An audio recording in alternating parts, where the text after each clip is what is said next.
ღვინის ხარისხის კონტროლის მაჩვენებლები გაუმჯობესდა. ღვინის ეროვნული სააგენტოს ინფორმაციით შესაბამისი სამსახურები უწყვეტად აგრძელებენ ალკოჰოლიანი სასმელების ხარისხის მონიტორინგს, რათა ქართული ღვინო სრულად აკმაყოფილებდეს საერთაშორისო სტანდარტებს. 2026 წლის პირველ კვარტალში ათეულობით კომპანიაში ჩატარდა როგორც საინსპექციო ვიზიტი, ასევე სახელმწიფო ზედამხედველობა. Global ბაზარზე წარმატებისთვის აუცილებელია, რომ ქართული ღვინო იყოს განსაკუთრებულად ხარისხიანი.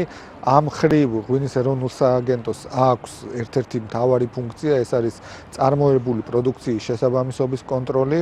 ჩვენ ყოველდღიურ რეჟიმში ვაგრძელებთ მუშაობას, როგორც სახელმწიფო კონტროლის, ასევე საინსპექციო კონტროლის, სახელმწიფო ზედამხედველობის მიმართულებით. შევდივართ საწარმოებში, ვამოწმებთ წარმოების პროცესს, ასევე საზღვარზე მოწმდება მზა პროდუქცია.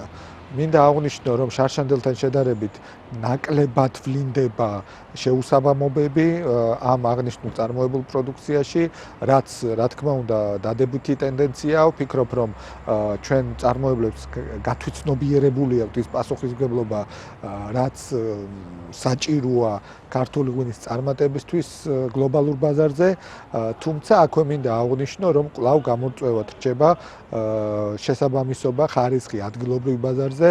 ამ ხრივაც რამდენიმე ინსპექტირება განახორციელეს ღვინის ეროვნული სააგენტოს თანამშრომლებმა და საკმაოდ არის აღმოჩენილი შეუსაბამობები, უზუსტებები. ყურძნისა და ღვინის ქვეყანა ტრადიციულად აღიარებული მსოფლიოში, ალბათ ვალდებულებაცა გვაქვს, რომ ღვინო გქონდეს კარგი. და კარგი ღვინო რო გქონდეს, უნდა იყოს ჯერ ყურძენი, საღი, ჯამთელი და შემდეგ იქიდან გამომდინარე მიღებული პროდუქტი ღვინო. ეს ყველაფერი ერთმანეთთან არის დაკავშირებული. რაც წლები გადის, ჩვენი ღვინის ხარისხი უკეთესდება. და რაც მთავარია, თან უბრუნდებით იმ ძველს, რაც ადრე იყო, ჩვენ ტრადიციულ მეღვინეობას. გადასულები ვიყავით ძირითადად ევროპულ მეღვინეობისკენ, მაგრამ ეხლა დავბრუნდით ჩვენებური ტრადიციის ფესვებისკენ და ეს ჩვენებური ფესვები კიდევ მე მგონი ევროპაში და მსოფლიოში უფრო და უფრო